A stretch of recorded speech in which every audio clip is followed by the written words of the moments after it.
यार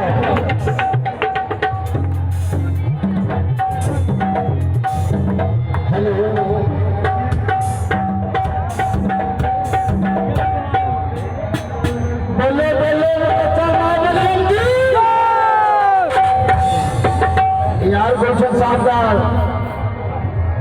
अपना बेटा आया है तारा भरा जिथे बोर्ड होवे ना तो गोला डिगदियां ते मोड़ ही गुलशन साहब के साहबजादे आए ने इन्हां दे प्यार नाल जरा ताड़ी मारो गुलशन सिंगार साहब भी कितने बह गए लोग वेखण भी गुलशन बैठा है ਉਹਦਾ बेटा भी बैठा है तो गुलशन भी बैठा है। हाँ जी गुलशन साहब आओ आ जरा बंदा गाउन लगा है ना ये गुलशन उस तो बड़े शिगिरद ने वो पर ये आखिरी शिगिरद है ये तालियां ने काम पूरा गुलशन वाला पाएगा। हला भी गुलशन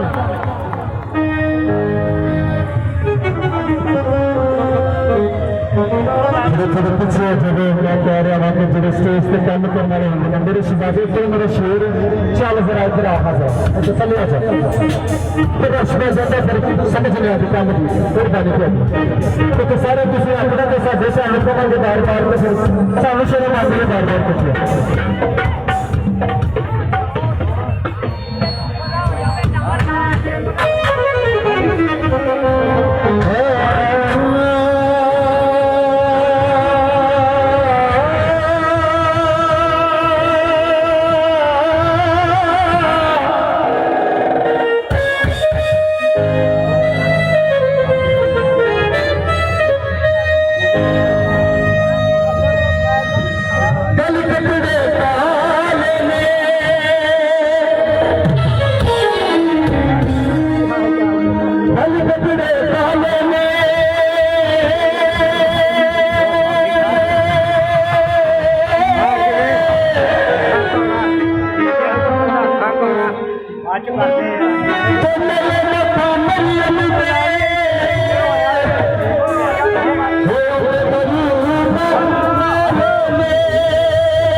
आता पैसे फंड आले हॅलो ते पैसे फंड आले यार 2 मिनिट जरा सबर करू पाणी 2 मिनिट कुठून टाइम चला साधारण सीमाची शब्द बोलले राहिले पिशा